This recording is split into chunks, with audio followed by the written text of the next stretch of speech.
So, Shital ma'am, how are you? I'm fine, sir. So, please introduce yourself to the panel. Sir, thank you for this opportunity for giving me to introduce myself in front of you. I'm Shital Kadian. I'm from Panipat. My father was a businessman. My mother is a homemaker. I have done my MCom from Kurukshetra University. I also have done my B.Ed from Kurukshetra University. My hobbies are cooking and traveling. I am a quick learner, punctual, and self-motivated person. Okay, so what are the qualities of a teacher must have, according to you? Sir, a teacher must be punctual, Okay. self-motivated, quick learner, and must be positive person. Self motivated का क्या मतलब है? Sir, self motivated होना इसका मतलब ये होता है कि मतलब खुद भी नई चीजें सीखने की जो एबिलिटी होनी चाहिए भी। हाँ जी, मुझे ये भी करना है। डिमोटिवेशन नहीं होना चाहिए, आगे से आगे बढ़ना है। एक पॉइंट पे आके रुकना नहीं है, क्योंकि सीखने की कोई एज नहीं होती, हर टाइम सीखते चले रहना है। बच्चों से भी हम कुछ ना कुछ सीखते ही रहते हैं सर। न्यूज़पेपर पढ़ते हो आप? Sir, not regularly. सीखने की बात हो रही है, आप कह रहे हो सीखना है, पढ़ना है, न्यूज़पेपर पढ़ती रहे आप। दिक्कत वाली बात होगी ये तो। Yes sir. चलो कोई बात नहीं, कंप्यूटर्स की तो नॉलेज होगी आपको। Sir, basic knowledge. Basic knowledge. अच्छा, अगर कंट्रोल+C से कॉपी करते हैं, कंट्रोल+V से पेस्ट करते हैं, यस सर। तो कंट्रोल+A से क्या करते हैं? कंट्रोल+A से हम सेलेक्ट करते हैं क्या? जो फुल पेज पे। अच्छा, तो टेक्स्ट सिलेक्ट हो जाता है। यस। ओके, ठीक है। अदर देन टीचिंग, जो टीचर की रिस्पॉन्सिबिलिटीज होती हैं वो क्या होती है आपके अकॉर्डिंग? सर, टीचर की रिस्पॉन्सिबिलिटी एक गुड मेंटोर होना चाहिए, ताकि वो एक गुड गाइडर होना चाहिए, ताकि अपने स्टूडेंट्स को टाइम टाइम पे गाइड कर सके कि इन फ्यूचर हमें क्या बनना है। जैसे कि अगर मैं कॉमर्स के टीचर बनती हूँ तो मैं अपने स्टूडेंट को सिर्फ टीचिंग के लिए गाइड नहीं करूँगी, बिजनेस के लिए भी आप बिजनेस भी कर सकते हो, आप बैंकिंग सेक्टर में भी जा सकते हो, और क्रिटिकल थिंकर होना चाहिए हर एक पॉइंट पे। मतलब कि ये मतलब हर एक पॉइंट, मतलब अगर कोई भी चीज होती है तो उसके दो पहलू होते हैं हर एक चीज को सोचने के, तो मतलब हर एक तरीके से सोचना चाहिए। ओके, अभी आपने बोला बैंकिंग फील्ड में जाने के लिए कि बच्चों को बोल सकते हो आप कि आप Yes, बैंकिंग sir. में जा सकते हो, अकाउंट्स में जा सकते हो। यस तो आरबीआई क्या रोल है बैंकिंग सिस्टम में? सर, आरबीआई बैंक्स को लोन देता है, हम्म।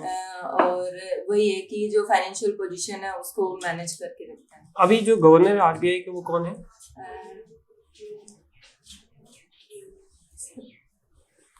Sorry sir. Shaktikanta Das. Yes. और जो एजुकेशन मिनिस्टर इंडिया की वो कौन है इस टाइम पे? Education minister. Sorry sir. आप डे टू डे लाइफ में कॉमर्स को या अकाउंट्स को, बिजनेस स्टडी को कैसे देखते हो? Sir, business study as a management अगर देखा जाए तो जैसे कि हम डेली रूटीन के वर्क करते हैं, अगर मैं कल के लिए प्लानिंग करूँ, अगर मेरा कोई टेस्ट है तो मैं प्लान करती हूँ मुझे इस टाइम 1 घंटा ये पढ़ना है, 1 घंटा ये पढ़ना है, ये वाला सब्जेक्ट पढ़ना, तो वो प्लानिंग होगी। और मैनेजमेंट देखिए कि मैं 6 बजे उठती हूँ, फिर मैंने ब्रश किया, मतलब फिर मैंने मिल्क पिया, मतलब अगर छोटे छोटे रूटीन के वर्क्स भी देखेंगे तो उन कामों को मैंने मैनेज किया है, आज मैनेजमेंट मैंने यूज किया है। और अगर अकाउंट्स को देखेंगे तो सर एक्चुअली जैसे कि आज दिन भर की अगर मैं ये देखूंगी कि मैंने अपने पैसे को कहाँ कहाँ यूटिलाइज किया है, मैंने क्या क्या, तो मैं एक डे बुक बनाती हूँ कि इस दिन मेरा ये खर्चा हुआ, इस दिन मेरा ये खर्चा हुआ, तो उस डे बुक को हम अकाउंट के तौर पर यूज करें ना, कि किस दिन हमारे मतलब कि क्या क्या कितने एक्सपेंडिचर हुए, कितनी हमने सेविंग्स की। तो ठीक है, क्लासरूम में कुछ बच्चे ऐसे हैं जो कि इनडिसिप्लिन क्रिएट करते हैं, ये सर। तो क्या करोगे आप ऐसी कंडीशन में? सर, सबसे पहले तो मैं मतलब कि उनको देखना चाहूंगी कि भी उसके पीछे रीजन क्या है, उनका रीजन को मैं नोटिस करूंगी, उनकी काउंसलिंग करूंगी, उनका बैकग्राउंड जानना चाहूंगी कि भी फिर उनको उनकी जो भी प्रॉब्लम है उसको रिजोल्व करना चाहूंगी। ठीक है, जैसे एक चीज आते हैं यहाँ पर पॉजिटिव रिइंफोर्समेंट, क्या आप एक +2 के बच्चे को पॉजिटिव रिइंफोर्समेंट दे सकते हो? सर, एक +2 के बच्चे को मैं पॉजिटिव रिइंफोर्समेंट नहीं दे सकती, जस्ट बिकॉज सर वो बच्चा बड़ा हो चुका है। हम छोटे बच्चे को दे सकते हैं कि हाँ जी बेटा, अगर आप मुझे ये सुनाओगे ना, तो हम उसको स्टार दे देते हैं, कि हम उसको गुड दे देते हैं, हम उसको टॉफीज या मतलब कुछ भी एक ठीक है, अब ये हम उसको जो रिइंफोर्समेंट दे रहे हैं, ये जो चीजें उसको स्टार और टॉफी दे रहे हैं, ओके। सीडीपी के पर्सपेक्टिव से बता सकते हो कि ये लर्निंग थ्योरीज का कौन सा पार्ट है एक्चुअली? सर CDP के ये सर थ्योरीज है। बिहेवियरिज्म बोल सकते हैं ये इसको? सर बिहेवियर की थ्योरीज आती है। कौन है उसमें दो? एक BF स्किनर की थ्योरी आती है और एक पावलो? ये सर पावलोव की थ्योरी आती है। क्या बात की दोनों ने? क्लासिक कंडीशनिंग और ऑपरेटिंग Yes, sir. कंडीशनिंग की बात की है। Yes, तो sir. सिमिलरिटी पता है उसमें क्या है और डिफरेंस क्या है दोनों में? चलो ठीक। टीचिंग प्रोफेशन आपने चूज करना है ऑब्वियसली, अगर KVS में काम करना है तो टीचिंग ही क्यों करनी है? आप कोई और प्रोफेशन भी चूज कर सकते हैं, why only teaching? Sir teaching के लिए अगर मैं देखना चाहूंगी तो टीचर जो है एक रोल मॉडल की तरह काम करता है। कि जैसे स्कूल में एक छोटा बच्चा होता है, टीचर जैसे पढ़ाता है तो बच्चा भी वैसे ही घर पे आके प्रैक्टिस करता है कि हाँ जी आज मेरी मैम ने मुझे ये पढ़ाया। एक रोल मॉडल का काम करता है टीचर जो है एज अ रोड भी काम करता है कि टीचर वहीं पे रहेगा पर वो अपने बच्चों को हमेशा चाहेगा कि मेरा बच्चा मेरे से भी आगे बढ़े। अगर मैं PRT हूँ तो मेरा बच्चा PGT जाए, प्रोफेसर पे जाए और अदर मतलब डॉक्टर बने, मेरा बच्चा डॉक्टर बने, इंजीनियर बने। और जैसे कि सर ये भी कहना चाहूंगी मैं कि जो जैसे कि कोई भी डॉक्टर चाहता है कि हर एक मतलब हर कोई बीमार हो जाए ताकि मेरी इनकम होए। और बैंकिंग क्या चाहती है, बैंक का काम होता है बिजनेस करना कि भाई हर कोई मेरे से ही लोन ले। लेकिन जो एक टीचर होता है वो यही चाहता है कि भाई जो मेरा स्टूडेंट जो है वो मेरे से भी आगे जाए। ठीक है। हर काम में जो है डेमो प्रिपेयर किया आपने? Yes sir. ठीक है, पढ़ाओ।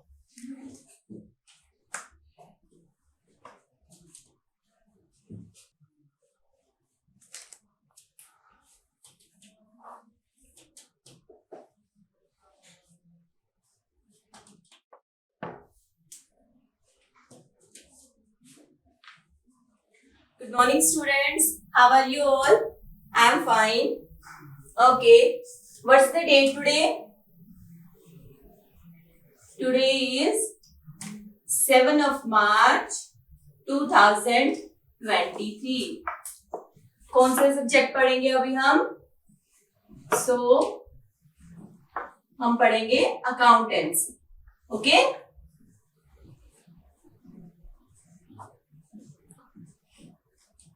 Okay, now tell me, do you know what is fixed asset? Fixed assets are जो हम अपनी बिजनेस के लिए यूज करते हैं वो assets. Okay, अब मुझे ये बताइए कि जो fixed assets की जो वैल्यू है क्या वो कम होती है? Yes मैम, होती है। अच्छा, क्या लैंड की भी वैल्यू कम होती है? No ma'am, except land, only land को छोड़कर जो बाकी जो फिक्स्ड एसेट है उनकी वैल्यू जो है वो कम होती है। ओके, ये जो हम टर्म रिडक्शन यूज कर रहे हैं क्या इसके लिए हम कोई और टर्म भी यूज कर सकते हैं? Yes ma'am.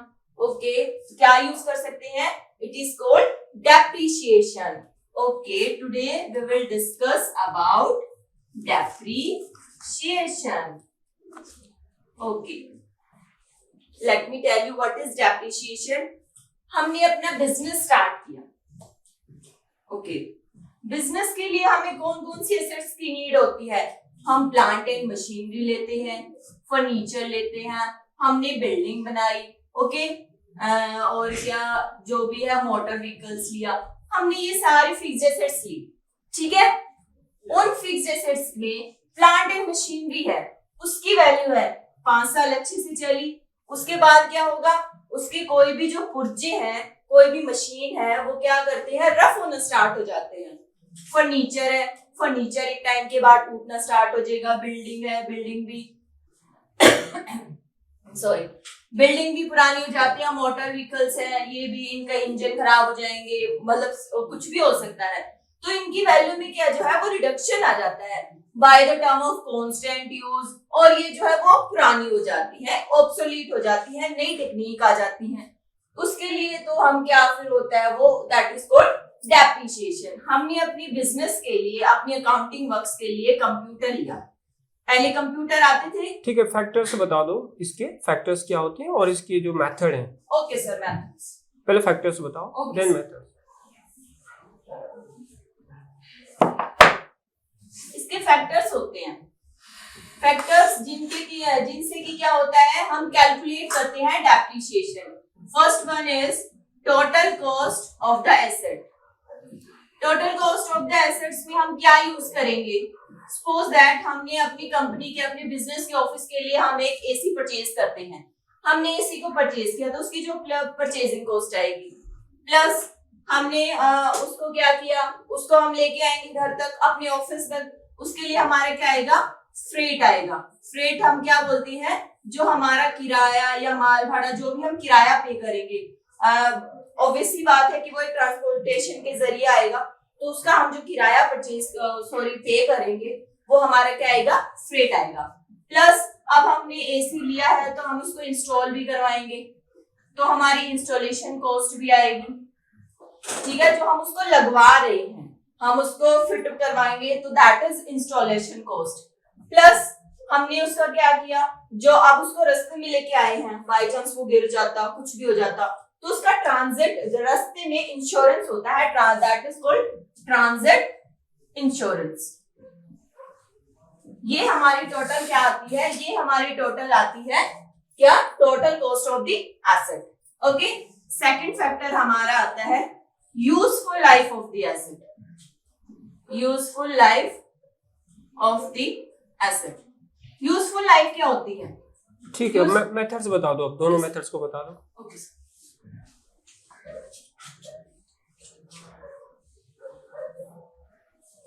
मेथड है हमारा, first one is straight line method. First one is straight line method. Straight line method मतलब कि जो हमारा डेप्रिसिएशन है, जो ईयरली लगेगा, वो एक फिक्स्ड परसेंटेज पे लगेगा। हमारा जो डेप्रिसिएशन है वो हमेशा एक फिक्स्ड होगी, जो उसकी परसेंटेज होगी वो फिक्स्ड होगी। इसको हम क्या कहते हैं? ओरिजिनल कॉस्ट ऑफ मेथड या फिर हिस्टोरिकल कॉस्ट ऑफ मेथड भी कहते हैं। इसके लिए हम क्या फॉर्मूला यूज करेंगे? इसके लिए हम फॉर्मूला यूज करेंगे original cost of the asset, जो हमारी ओरिजिनल कॉस्ट आई है, cost of the asset, minus scrap value. Scrap value अब क्या होती है? स्क्रैप वैल्यू होती है, हमने एक मशीन है, उसको हमने यूज किया, 15 इयर्स यूज किया।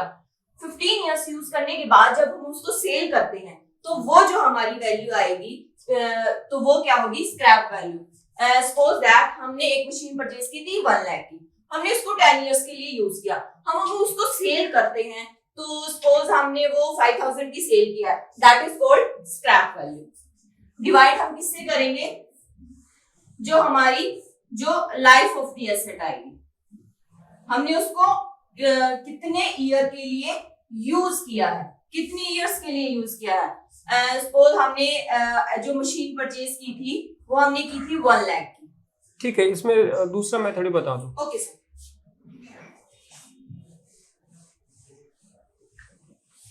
Second method is return down value method.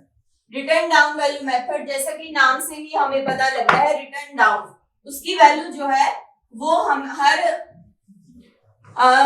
Yearly जो है वो डाउन होती जा रही है।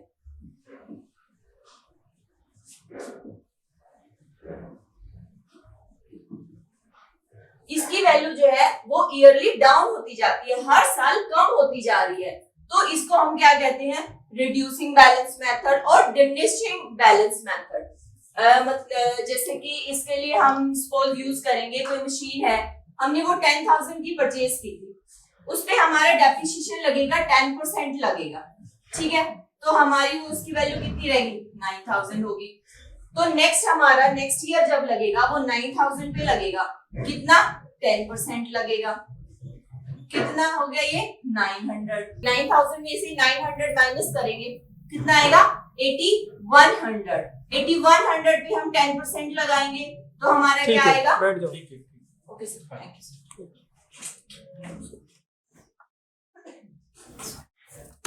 एक मेरा तो एक फाइनल क्वेश्चन है, इनका नहीं मुझे मालूम। Okay sir. तो केवीएस में क्या पोजीशंस तो ऑब्वियसली लिमिटेड ही हैं, कैंडिडेट्स बहुत ज्यादा अप्लाई कर रहे हैं, ओके सर। तो अभी हम बहुत सुबह से इंटरव्यूज दे रहे हैं, तो आपको हम क्यों हायर करें, आपको क्यों सिलेक्ट करें?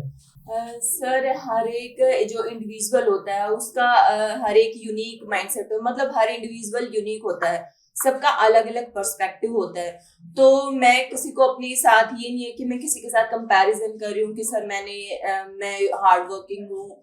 Yes obviously I am hard working हूँ, जैसे कि मैंने डेमो में भी बताया कि मैं अपने स्टूडेंट्स को, मैं चाहती हूँ कि मैं अपनी से और अच्छे सिखाऊं, कि जो अगर बाय चांस अगर कोई पॉइंट है कि जो मुझे लगता है कि मैं उस टाइम पे मैं कवर नहीं कर पाई, या मुझे लगता था कि मेरे टीचर के लिए मुझे ये लगा कि मैं इतना अच्छे से नहीं कर पाई, तो मैं अपने स्टूडेंट को चाहूंगी कि मैं और अच्छे से उन जो भी मैं समझा रही हूँ उसको किसी हमेशा एग्जाम्पल से कनेक्ट करके पढ़ा पाऊँ। एग्जाम्पल ताकि- से कनेक्ट करके बच्चे को पढ़ाते हैं, बच्चे को जल्दी समझ आ जाता है। ऐसा Yes, क्यों? ऐसा क्यों? सर एक्चुअली जैसे कि अभी भी मैंने डेप्रिसिएशन बताया, तो अगर मैं ओरली बता दूंगी तो नहीं पता चलेगा, अब उसका ऑब्सोलीट हो रहा है। ऑब्सोलीट मतलब कि वो जो है नई नई टेक्नोलॉजी आ रही है, जैसे कि मैंने बताया कि हमने अपने जो बिजनेस है उसके लिए कंप्यूटर परचेज किया। पहले वो बल्कि कंप्यूटर आते थे, फिर फ्लैट कंप्यूटर आना स्टार्ट हुए, फिर उसके बाद लैपटॉप आना स्टार्ट हुए, फिर उसके बाद टैब्स आना स्टार्ट हुए। तो वो क्या हुआ, मैं उनको एग्जाम्पल बता रही हूँ कि ऑब्सोलीट मतलब चीजें जो है वो पुरानी मैं जिस तरीके से क्वेश्चन पूछ रहा था उसी तरीके से आंसर नहीं मिल रहा मेरे को। मैं बोल रहा हूँ कि एग्जाम्पल से बच्चे जल्दी समझते हैं।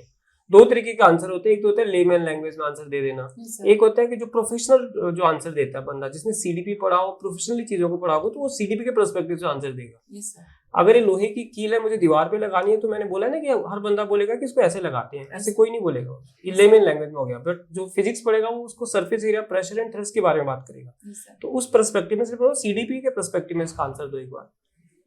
सर सीडीपी के पर्सपेक्टिव से तो सर यही है कि जैसे ये प्याजे ने इस पे अच्छे से बात भी की है। प्याजे को आपने पढ़ा होगा, प्याजे की जो ये सर वो 4 स्टेजेस में बात नहीं हुई है इसकी, Okay. ऑल्दो इस अलग से बात की गई है। चलो कोई बात नहीं है। मेरा लास्ट क्वेश्चन है आपसे कि जैसे कम्युनिकेशन, बिजनेस स्टडी आप पढ़ते हो, वहाँ पे कम्युनिकेशन होता है, डिफरेंट टाइप्स की कम्युनिकेशन की Yes, बात करते हैं वहाँ पर। Yes, sir. एक ग्रे पॉइंट होता है कम्युनिकेशन में, क्या होता है grey point? Sir grape vine communication में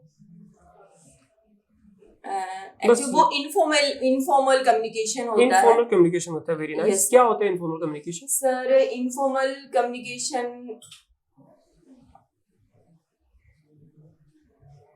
एक सर्कुलर कम्युनिकेशन किसको बोलूंगा मैं? कंप्लीट कम्युनिकेशन किसको बोल सकता हूँ मैं? सर कंप्लीट कम्युनिकेशन हम बोलेंगे उसको टू वे कम्युनिकेशन बोल सकते हैं। कब होता है? Yes sir, two way communication जैसे कि अगर मैं पढ़ा रही हूँ उसमें चार चीजों की जरूरत पड़ती है। कौन सी होती है टू वे कम्युनिकेशन में?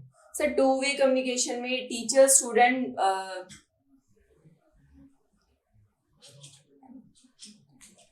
सेंडर रिसीवर ऐसा कुछ नहीं होता? सर वो कम्युनिकेशन प्रोसेस में होता है। यस सर, ठीक है। मैसेज होता है प्लस सेंडर उसको सेंड करता है, एनकोडिंग होती है। ठीक है ओके, ठीक है सर। मैम सबसे पहले मैं आपको जो पॉइंट्स मुझे अच्छे लगे मैं पहले उसके ऊपर आपको हाईलाइट करके बताता हूँ। जैसे आपने कुछ क्वालिटीज ऑफ टीचर में कुछ एलैबोरेट किया था। एक सेल्फ मोटिवेटेड टीचर को लाइफ टाइम पढ़ते रहना चाहिए, तब जाके वो स्टूडेंट्स को भी मोटिवेट कर पाएंगे कि आप भी पढ़ो। एक रोल मॉडल का आपने एक एग्जांपल दिया था, वो भी काफी अच्छा था। टीचर एक रोड मैप की तरह होता है जिसे स्टूडेंट्स फॉलो करते हैं।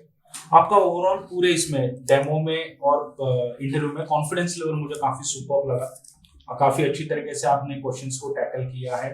इंट्रो भी आपका काफी स्ट्रक्चर्ड लगा मेरे को। इंट्रो को जितना हम एक्सपेक्ट करे थे उतना था उसमें। अब मैं वो पॉइंट्स पे बात करता हूँ कि जो आप अगर एज ए टीचर इंटरव्यू के लिए जा रहे हैं तो ये पॉइंट्स बहुत जरूरी है। आप ये नहीं कह सकते कि न्यूज़पेपर हम नहीं पढ़ते। You should be aware because एक तो आपका सब्जेक्ट है पीजीटी कॉमर्स, तो general awareness becomes a very integral part of your subject. वो तब आएगा जब आप न्यूज़पेपर पढ़ोगे। अगर आपके पास न्यूज़पेपर पढ़ने के लिए टाइम नहीं है तो आपके मोबाइल पे आप एप्स वगैरह का यूज करके you can always keep yourself updated. क्योंकि आपने जैसे कहा कि मुझे ऑब्सोलेट नहीं होना है, मुझे अपग्रेडेड रखना है अपने आप को, तो आपको अपग्रेडेड रखने के लिए you should be aware of that. I was shocked when you are about PGT commerce से आपका और आपको आरबीआई गवर्नर के बारे में जैसे सर ने पूछा था, आप थोड़ा सा ये हो गए थे। सेकंड चीज था कि एजुकेशन मिनिस्टर के बारे में भी आपको थोड़ा पूछा गया था, तो वहां पर आप ये हो गए थे। क्योंकि जो सब्जेक्टिव क्वेश्चंस थे उसको आपने काफी अच्छी तरीके से मैनेज कर लिया, काफी अच्छी तरीके से आपने कॉन्फिडेंटली जवाब दिया। But when it came to specific questions, इसके स्पेसिफिक आंसर्स होते हैं और ये आप मिस नहीं कर सकते। तो प्लीज बी श्योर कि आपको ये पता हो। डेमो आपका काफी अच्छा था अकाउंटेंसी के ऊपर, डेप्रिसिएशन आपने काफी अच्छी तरीके से किया। ये आप दोनों रोल प्लेस ना करें। जैसे मैंने देखा कि आप यस मैम नो मैम भी आप ही कर रहे थे। जैसे आपने स्टूडेंट को क्वेश्चन किया, बताओ what is this, yes correct okay, तो उनकी तरफ से आंसर आने दो, उनका भी जवाब आप ही दे रहे यस मैम नो मैम वैसे मत रखिए। You ask them and after that आप बोले करेक्ट करेक्ट करके, तो इट लुक्स की जरा टू वे कम्युनिकेशन हो रहा है। बाकी कॉन्फिडेंस और एक्सप्लेनेशन वगैरह तो सब ठीक था।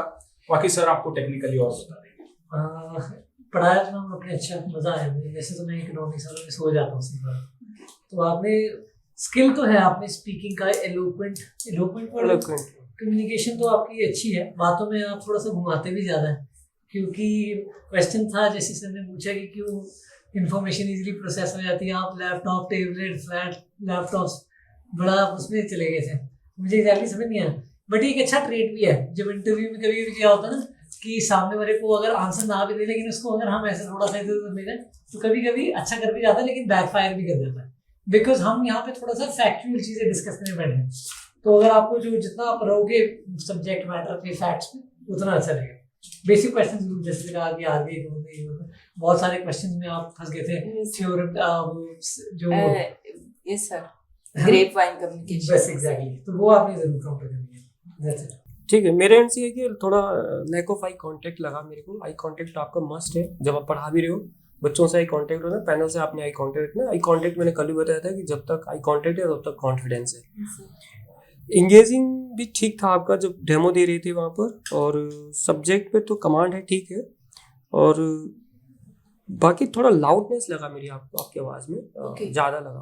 ऑल्दो जैसे मैं भी पीजीटी टीचर रहा हूँ, इंग्लिश पढ़ाया मैंने भी, तो क्लास में काफ़ी बच्चे बैठते हैं, 50 to 60 बच्चे बैठते हैं। लास्ट बैक बेंचेस बोलते हैं सर आवाज़ नहीं आ रही है, तो उस टाइम पे हमें बहुत जोर से बोलना पड़ता है, तो हमें आदत भी पड़ जाती है कई बार जोर से बोलने की। लेकिन जहाँ बच्चे स्मॉल कम रहते हैं, जहाँ पर मतलब ज़्यादा बड़ी गैदरिंग है, तो वहाँ पर हम धीरे ही बोलते हैं, और हम धीरे हमें आदत पड़ जाती है बोलने की, वो चीजें। मतलब अभी मैं ड्रॉप करना, अभी वॉइस ठीक है, तो क्या होता है रूम के हिसाब से, नंबर ऑफ स्टूडेंट्स के हिसाब से मॉड्यूलेशन करनी पड़ती है, तो तब देखना। पर ऐसा नहीं है कि अगली बार जब आप आओ तो और धीमा करके आओ, वो नहीं करना। ठीक है, okay, thank you. Thank you. Okay sir. Thank you.